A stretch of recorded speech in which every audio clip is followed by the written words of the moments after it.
Welcome everyone to another episode of the Mere Mortals Meandering session. You've got Kyron here. And you have Juan back in the saddle. He's back. You know, first holiday, then he takes a little bit of time off being sick, tempting to die. You know, jokes on you, Mere Mortalites. I'm back. I'm back. He's back. Very good, very good. So this is a meandering session. We go outside into the park.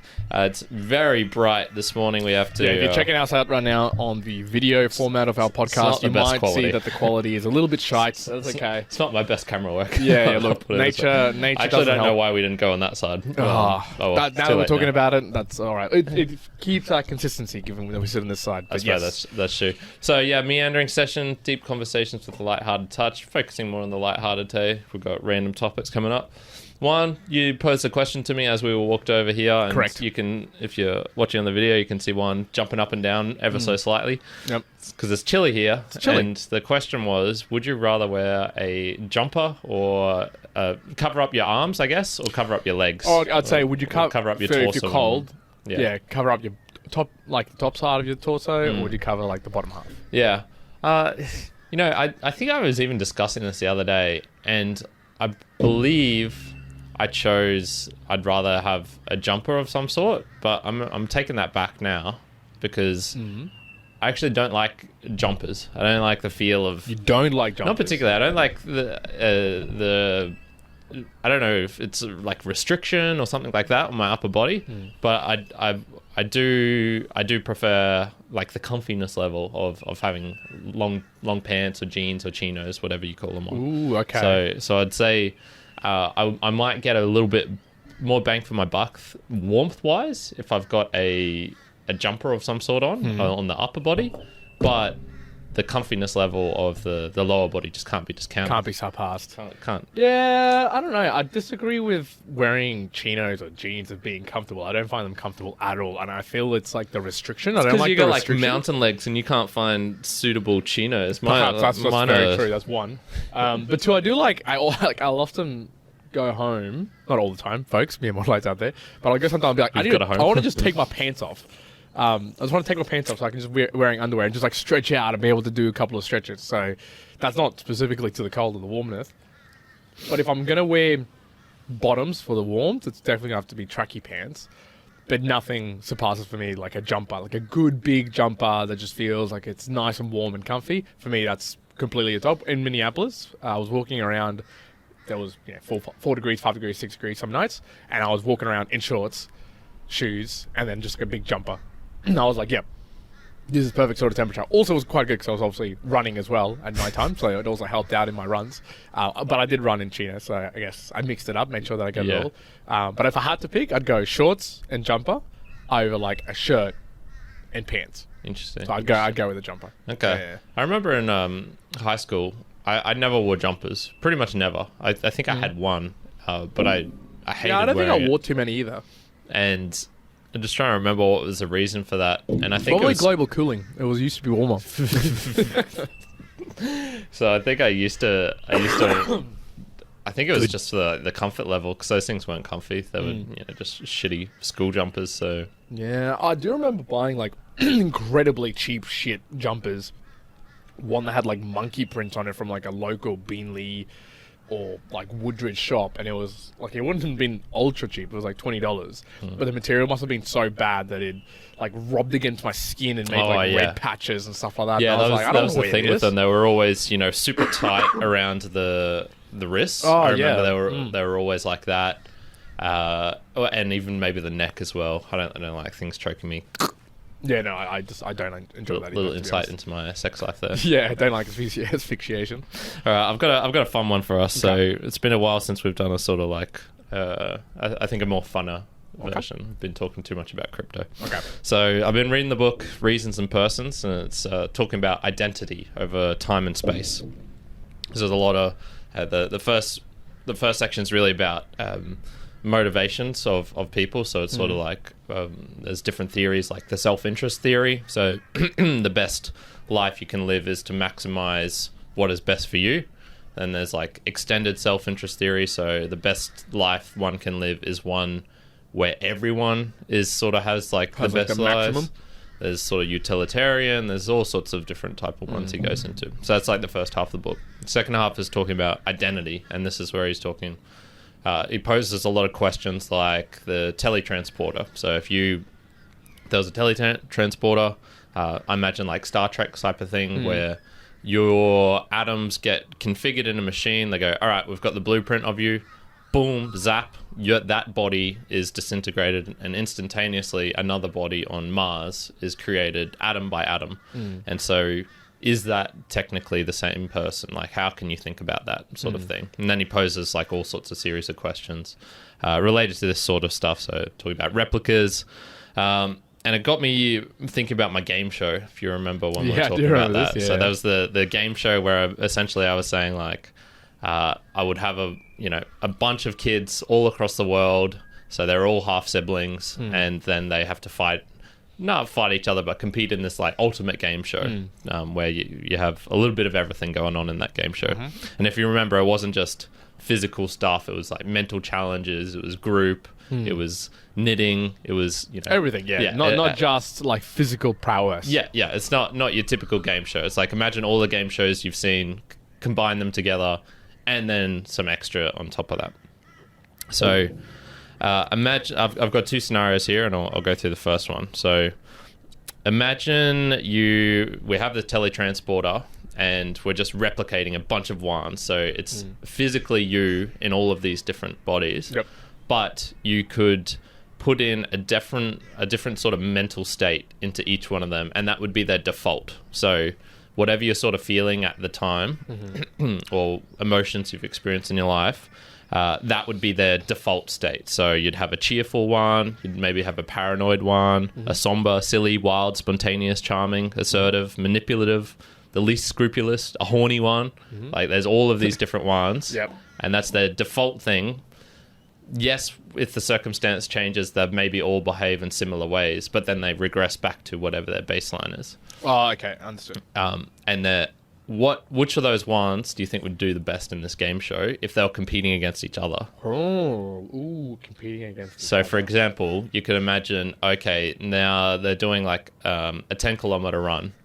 They're all physically identical, so this is really cool because you get to see which one of the mental states actually helps out in that situation and which doesn't. So, like, would the horny one beat the cheerful one when it comes to a race, for example? And then if you extend that out over the whole competition, which of those ones do you think would do the best? Yeah, that's an interesting concept. I think what comes straight to mind is there must be like a competitive one, but I actually feel like the assertive one would probably even best that. And I don't, maybe just on the broad spectrum of, I'm thinking most physical things, probably the assertive one's going to beat out maybe the emotional one or the sad one, just sort of maybe by default in my mind.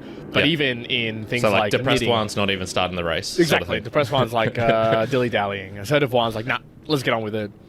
And I think maybe the assertive aspect of it would even best out in other myriad of activities. So maybe like knitting or, I don't know, quickest to iron a particular thing or best to iron a particular thing. Maybe the assertive one would do best in that scenario. Okay. Do you have a different view of what emotion you think you would see best out in that example? Yeah, so I think probably, a similar sort of thing, just because, even if you had like horny Kyron, I think he'd still, like, his general, like, his horniness level isn't going to make him more assertive, for example. Like, he'll just be horny and doing like indirect approaches in the street sort of thing. So it doesn't necessarily like transfer onto actually making things happen in a way. So probably in that sort of sense, like an assertive, maybe even just a confident, like super confident, uber confident Kyron would maybe even best the assertive. And the reason I'd say that is because a lot of these game shows things, they require teamwork as well. I was just about to say that. And so how would assertive Kyron come across in that? Most of the other Kyrons wouldn't like him. They'd be like, I don't like this guy. Well, what I was going to say was, sometimes in some of these game shows, it's like 2 versus 2, or like a Family Feud, it's 4 versus 4 or something similar. So I'm imagine the interesting interplay between like you have like assertive one, depressed one, joyous one, and like silly one, all in like a team or something. How do they work together versus another 4 different groupings? Morbid one, a dark humor one, plain one. How does the balance sleepy one? Well, you could be like in a competition, is it actually better to be like assertive and a little bit horny and a little bit like annoyed, as opposed to really joyous and kind? Yeah. And perhaps for like a domination ability, maybe that's like the right ingredients. And remember, there's game shows where sort of like what's the one that Donald Trump used to, The Apprentice? The Apprentice. The Apprentice. Yeah.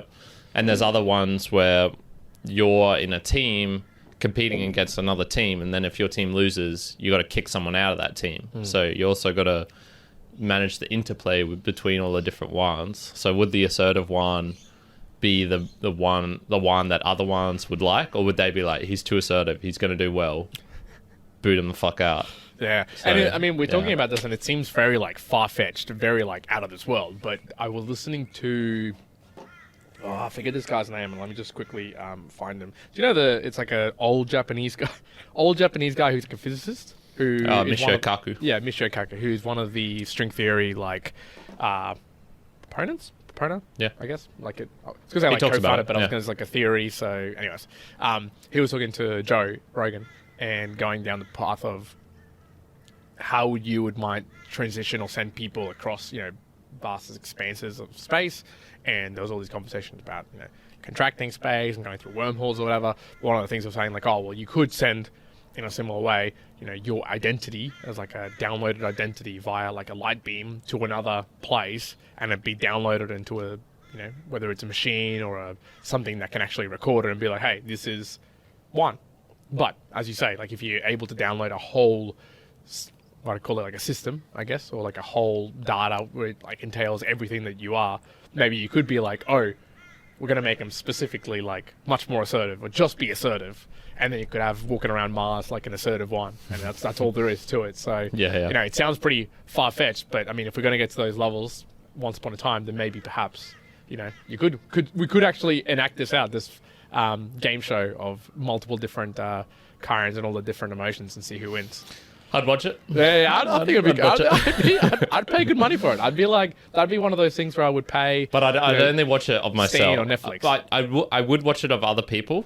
But I'd be particularly interested in myself. I would watch for sure like Manship. Like I'd be like loser versus loser Manship, because there's nothing else in between. That's all it is. Which is the big the only show, like the game show just reverts to like the Biggest Loser, and it's just which is the biggest Manship. I'd watch that of others. Okay, cool. So the other alternative is in this moment right now. From this moment onwards, very similar thing, like you were just saying, except it's not on Mars, but there's parallel worlds. And in this parallel world, like the one we've got right now, it's assertive one. In this one over here, it's more joyous one. In this one over here, it's more kind one. Over the span of the rest of your life, which of those will have, I don't know how you want to define this, the most successful life, the best life possible? Or perhaps if it's easier, which of them would have the worst life? Like which of them would not succeed very well? Yeah, I think it's hard on the positive. Maybe on the unscathed, I'd say like a depressed one, or a malicious one, like someone where you're almost actively either like disturbing your actions or other people's actions, like in a bad intended way, because you'll think just somewhere naturally you'll either not make great bonds from a network perspective, or you won't be able to work well with others, and then it'll just like go to crap. So I'd probably say something like that. I don't know. From like a good perspective, I think you can make claims for like a lot of different things. But I'd probably say a malicious or a vindictive one would probably do the worst. Yeah. Okay. Yeah. I probably would. And is that because you would damage other people, do you think? Or well, I think it would be like the network. It'd be like the network effect. I think from like eventually it would catch like up eventually, exactly. So like if you were really vindictive or malicious, like on general basis, and you're interacting with people, you might look like you're succeeding more than others, I guess, in a short term. But then over time, as that becomes like the norm and the expected of you, I feel like it would be pulled away. general like society or the networks that you might interact with might pull away to go like, oh, I don't want to have this person interacting in this space, and then all of a sudden you're, whether it's lonely, whether it's you're like pushed away, you're not part of projects, you're not part of group gatherings, whatever it may be, and so that would be like, okay, that's not success. That's like going the other way. Interesting. So you got the confidence that you'd be able to pull off the rug pulls and the scams initially. Yeah, for sure. You could sell a good wine coin. I reckon I could sell a good wine coin, but it just wouldn't work out in the long run. Yeah, in the long run, I think the damage to your reputation and your ability to connect with people would be too far gone to pull it back. Yeah, okay. You know what? I actually think, funnily enough, being too confident would, in the long run, would screw me up, because I think I'd make decisions. I'd be too confident in the decisions I'm making, and so I don't particularly trust my initial decision making. So I don't particularly trust that I know what's going on in the world and can sort of, you know, predict the future or try and predict what's going to happen, which is essentially what a lot of life is about. Especially like investing, if you're looking at it in that front, but also picking a job, picking a wife, a partner, a girlfriend, all of those sort of things is like you're trying to predict. Okay, I think that person will be like this in maybe like 30 years. Yeah. I'll be like this, and those two people will mesh together. I'd be worried that I would be way too confident in the decisions that I'd made, and I think that would blind me to lead you to some not being able to change enough in the circumstances. I would say that. I don't know if I could say that confidence would be like the worst. It wouldn't be the worst, but it's I see that there could be points of it being bad. Yeah. Okay. What about who would have the most interesting life of those, do you think? I think for me it would be the kind of like either the reckless or the one who like lives in the moment. So, you know, there's kind of maybe Zen Chiron would have an interesting life, because I think he'd be able to be like, all right, what is this exact moment right now? What am I feeling? What should I do in this? And I think he'd have some like interesting decisions that he'd make. And then, you know, just one who is the opposite of that and doesn't like lives in the moment but doesn't think about it as well. It's just like, oh, fuck it, I'm just gonna do this thing and see what happens. Yeah, I'd probably say the interesting, probably like an adventurous one. The aspects of not even so much as, oh yeah, let's just go and do all these things and let's just go crazy, but like there's aspects of me I know of, I'll go to, you know, Sydney and I'll go and explore and literally walk around and see everything and find out different places and experience different things.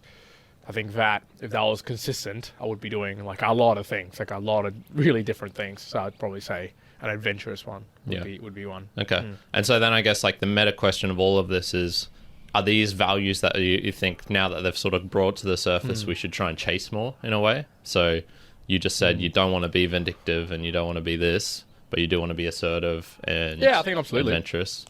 I think I don't know whether I don't highlight it as part of like my annual goals, or even my like eminent human being like specifics as emotions, but maybe descriptively I write them in such a way that I think I orient towards that, but maybe it could even be an easier way to target, to say like, oh, if I'm doing this particular goal or this particular target, I am trying to do these, be these attributes or these emotions and not these things. So I think perhaps that could be something like that. I was just thinking, sneak a little peek here to maybe one of my long-term goals for the next year. Ooh, which we're coming close to. October's not too far away. Yeah, for me it's just a month and a half away. Oh shit! Yeah, that's true. So, which again we'll do. One starts in August. So we'll probably do like halfway, basically. Probably last time to go like, what's the annual goals for us? Yep. But I was sort of thinking like, maybe I should make a goal to be, you know, like try and make myself, instead of, I had a lot of goals, especially related to sort of like the partner and finding a partner and things like that. It was about me trying out to find them in a way. So it was like, you know, make yourself more proactive in going out, joining groups and things like that. I was thinking maybe I should make one which is like focusing really inwards and being like, all right, try and make myself the most attractive as possible. And so I think that would require mostly just like mental state changes. I become more confident and a bit more assertive, live a bit more in the moment, so I can be like, oh, there's a pretty girl walking past, I'm never gonna have this moment again, go fucking do something. That sort of thing. So I'm sort of thinking like a bunch of the values we talked about. I was like, maybe I should try and formulate that into a goal, so it's something I can a bit more solid, rather than just being like, oh, I'd like to be more confident. And one other thing I was thinking about, and this kind of floats back to the annual goals conversation, and it's one that's always floated in my mind. I think I've even talked about it here. I've talked about it with you for sure. Do you remember once upon a time I was like, oh, one of the things it'd be cool to do with the Mere Mortals as a brain, as a thing, is to form it as a group to kind of help work with other people who are Mere Mortalites, to help them to have these conversations. Yeah. And I know of people like Lewis Mocker, who does basically, master your lifestyle conversations, and they've got a big group of people, and basically he charges people we'll have a monthly conversation, and I'll pull out, software and systems for you to be able to note down your goals, and basically in the same way. One of the things I was thinking about was, very similar way, again, maybe a year and a half ago, I put down a document of how do you do goal setting, and that was my idea of I want to see if I can try and articulate this down and see if I can share it with people. And do you ever do anything with that? I put it onto our website. Blog? I put it on a blog, it's just downloadable and open for things, which I think was me thinking I might want to try this. My other thing was is it perhaps a good way to have conversation with other Mere Mortalites who would be available or want to do it, and being let's just have a chat once a month sort of thing, as a community group thing.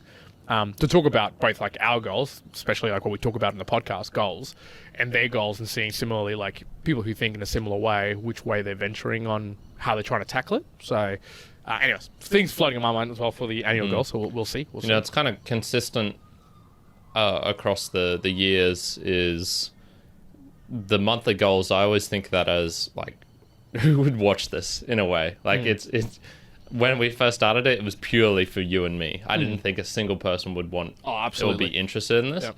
But I've been surprised by how sort of consistent that's the thing that pops up, and that people will comment to us about. I really like how you guys set out your goals. You're very driven folks. It's sort of been.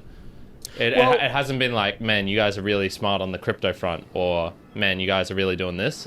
That's the one that pops up. Yeah, well, yeah. To be honest, I think one day, let's fast forward 3 years, 4 years, 5 years. I think at one point we're going to get to something. We might establish something, successfully do something, whatever it may be, and it'll be just so easy in a similar way that Gary says and other people Gary Vaynerchuk, to say, if you actually want to see how it actually progressed, literally just go listen to the monthly goals, because that'll probably show you the roadmap of what the hell we did to actually get there. That would be a good one, yeah. For all intents and purposes, yes, there'll be caveats in the actual pudding of what we did that's different, but you'll probably see there that we're we started talking about this, and then we decided to make more of an idea into NFTs, into crypto, and then that's what led us into this, and then blah blah blah blah blah. How did Karen get a one-arm handstand? Well, let's look at the goals. He focused on stretching for these periods, and he focused on putting in some reps in terms of this thing. He was really struggling on this, and then there was the mix of really qualitative and then quantitative. What sort of mix did he have? Yeah, that would be kind of interesting. Yeah. I also sort of think, in terms of distinguishing ourselves, what do we do better than anyone else? I think it's almost it's sort of like the Tim Ferriss breadth of things. What I really like about Tim Ferriss is he's become a really good ballroom dancer, and he's also learnt a couple of languages to a pretty sufficient degree. He's not the best at any of them.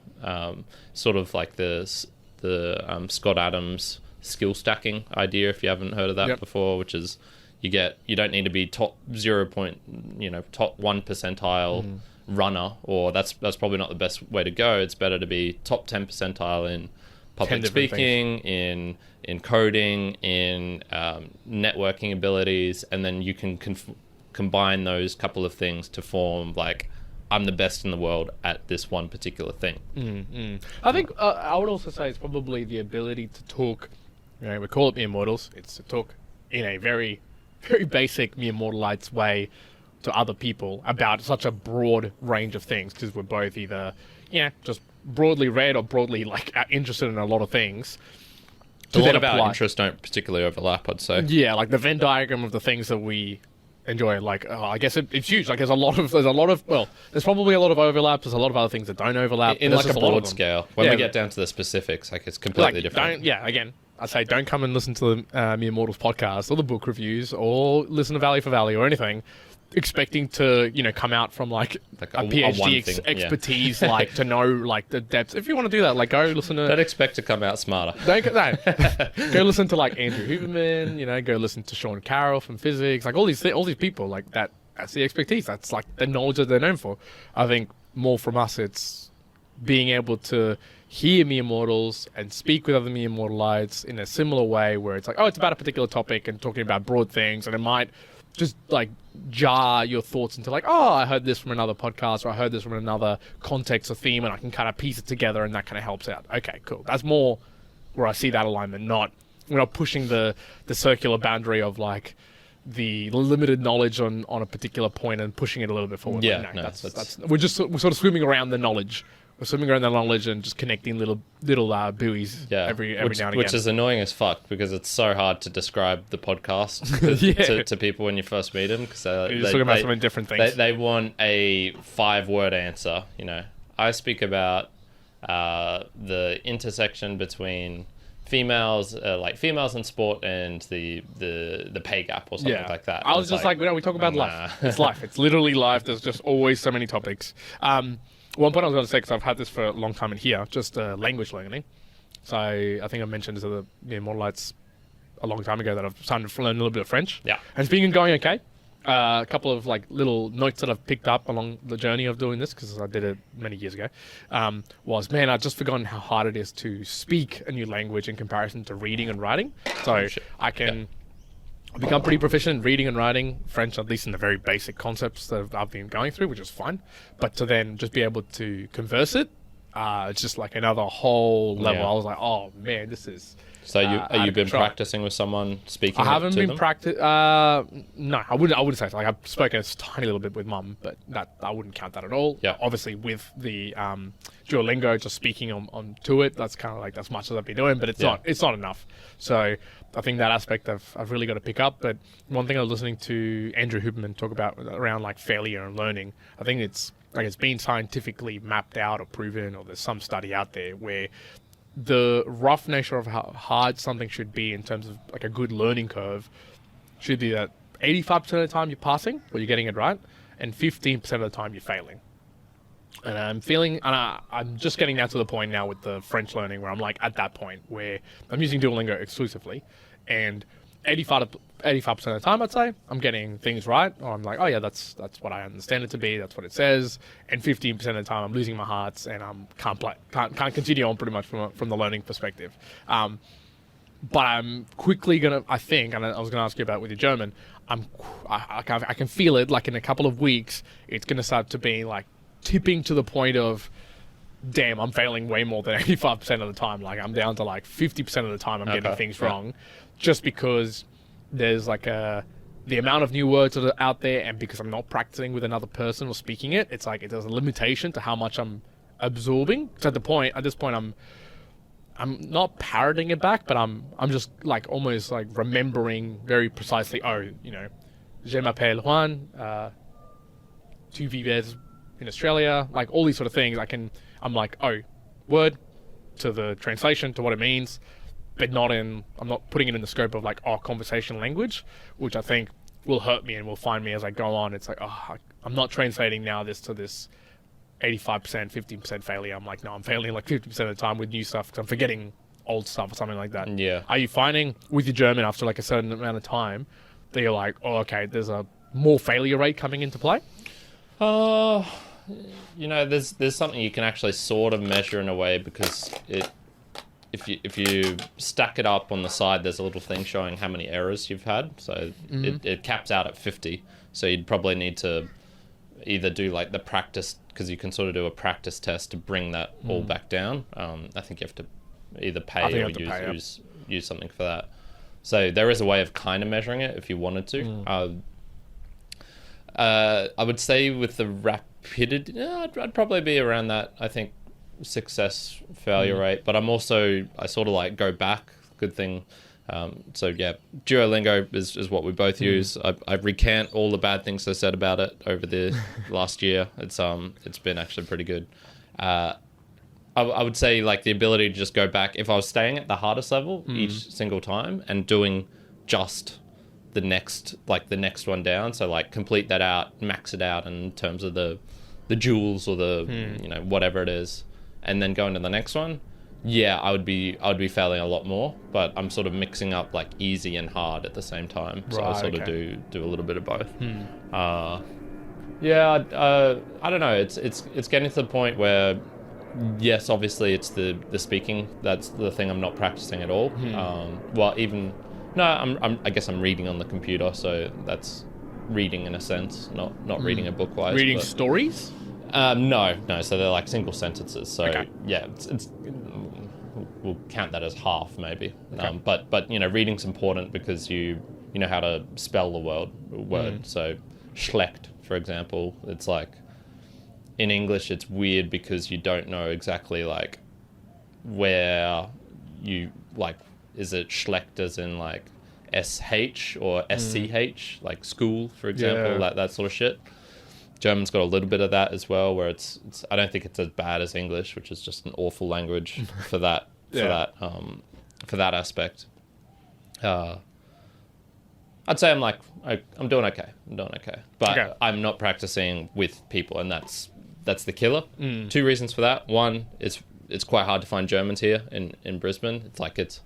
I would have to go extremely out of my way, and I'm not particularly even sure I could find those who are wanting to do like a language exchange. So I'd probably have to. Like, was there any Germans at the last location you went for a language exchange? No. It's like all Asians, a couple of bit of Latinos, and no Europeans. So I'm thinking I'm going to find the same thing with French. I'm going to find it's going to be a little bit difficult to find. I'm going to struggle to find specifically French to English. There's just as many. There might be a slight overlap because I have noticed just in general I've encountered more people who speak French than German here, but not by much. Not by much. It's like double. It's double, but double and nothing. Double 0.2%. So there is a cool thing. I don't know if you want to try it out sometime on the Duolingo events where you can. You have told me about this. So I tried that once, and that was actually pretty good. So it's probably something we both need to do. But yeah, it's also kind of like motivation-wise. It's like, when am I going to Germany? Years away. So there's no like big desire at this stage to really be like, fuck, I need to up the ante. Similar for me. There's no quick desire right now to be like, I've got to learn French because I want to go. Like I don't plan to go to France probably for a few years. Like there's no rush really for me. But definitely by the time I go there, I do want to be able to, order my croissant. Well, dude, you just want to get by without being insulted by Parisians. I will for sure. Anyways, doesn't matter. Like the more and more I read about it, it's like even like as soon as you start speaking French with like any percentage of inefficiency to it, they'll just start speaking English. What the fuck, man? And you can continue speaking French, and they'll speak English back to you. So it could be like, "Oh, do you croissant, s'il vous plaît?" And they'll be like, "Yes, you can have 2 croissants." And be like, "Damn it, come on, talk back in French." Yeah, which will be a little bit annoying, but I'll try. I will definitely give it a go. Well, see that's I can understand it if they're doing that to practice their English, but it doesn't sound like that's the case. No, it doesn't. I think they're just like, nah, we're not going to do this. Yeah, interesting. Fucking Parisians. Me insulting like a whole country. Whole country / city that I've never. I'm not sure I've really met any Parisians. Last one I want to bring up was sort of related to what I was talking about before about making myself more attractive. I think I'm getting kind of boring, man. And the reason for this is you were not boring. Like more boring than usual. Okay. And the reason for this is the other week. I was doing handstands, saw this girl who I hadn't seen for sort of like, I don't know, geez, it was probably like half a year, 5 months, something like that. And she was just like, "Oh, so what you been up to?" And I for the life of me, I could not think of a single like the same thing that's like I'm just doing my stuff. I honestly just had a complete mental blank and just went, I haven't done really anything interesting since you've seen me last. It feels like I've done a lot of stuff, and I'm sure I've improved in some things for sure. But Jesus Christ, man, I was just like, man, the year before was when I was, you know, at least my goals were somewhat interesting, which was like, oh yeah, I just went on a 6-day silent retreat.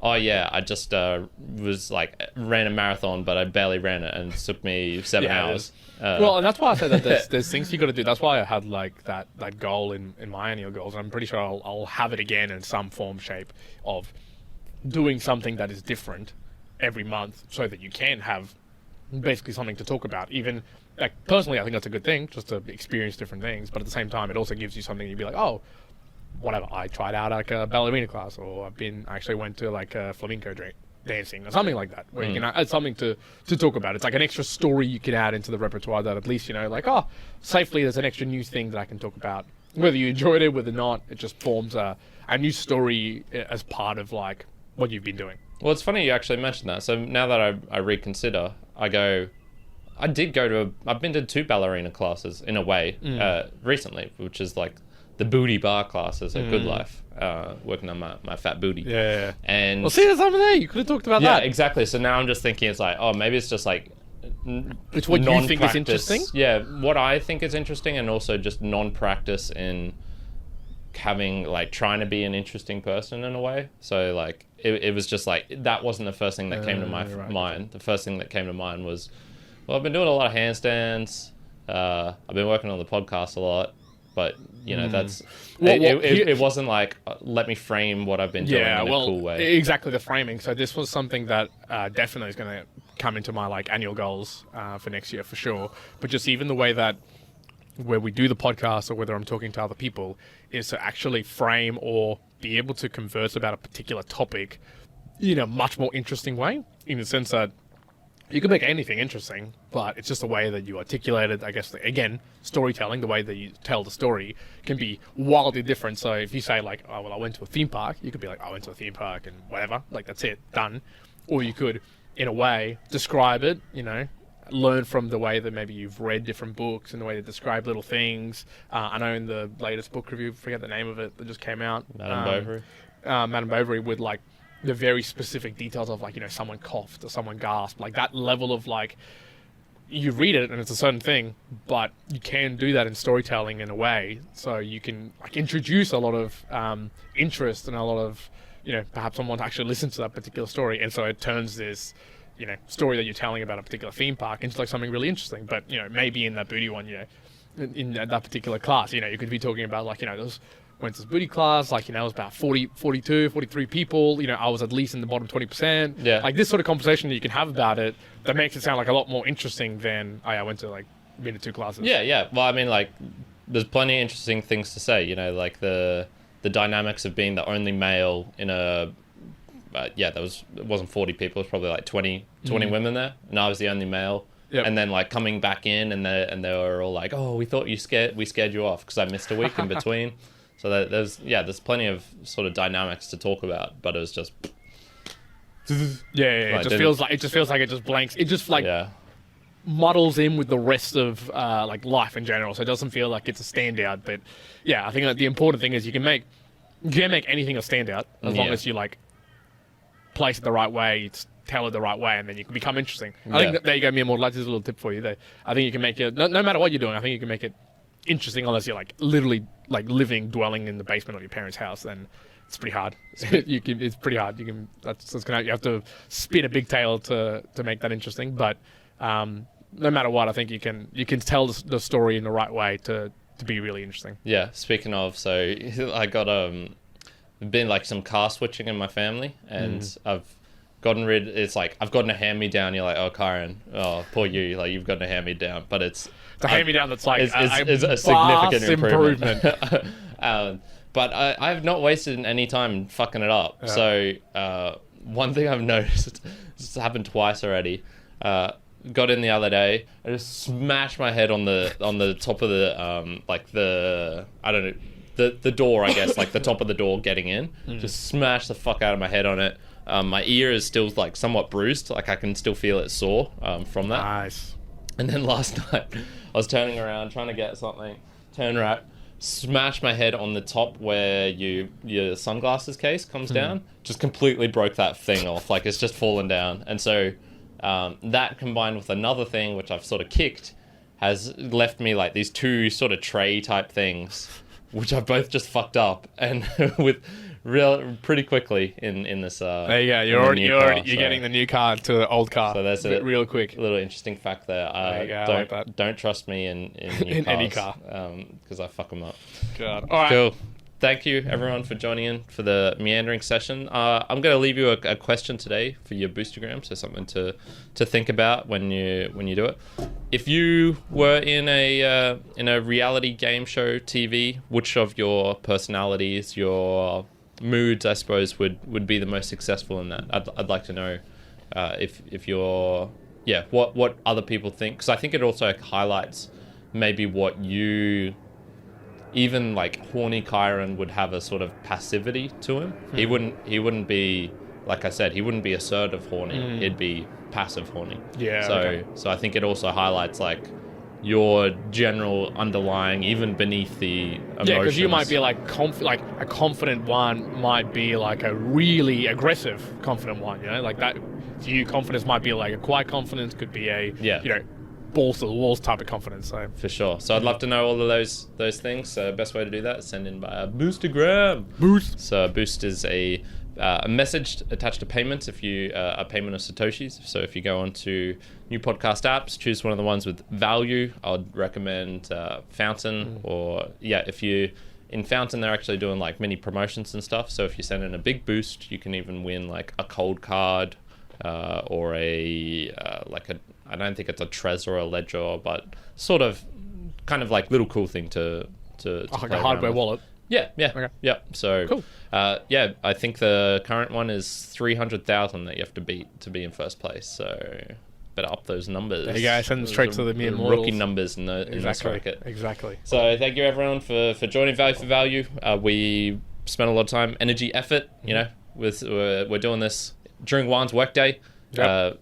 Out of schedule, out of the normal routine, just because we want to make sure we don't miss out a single session for you guys. So the value we provide would be appreciated if you could send that back. So exactly. All right, Immortalites, that's it. One out. Current out. Good. Beep. Good. Whoop.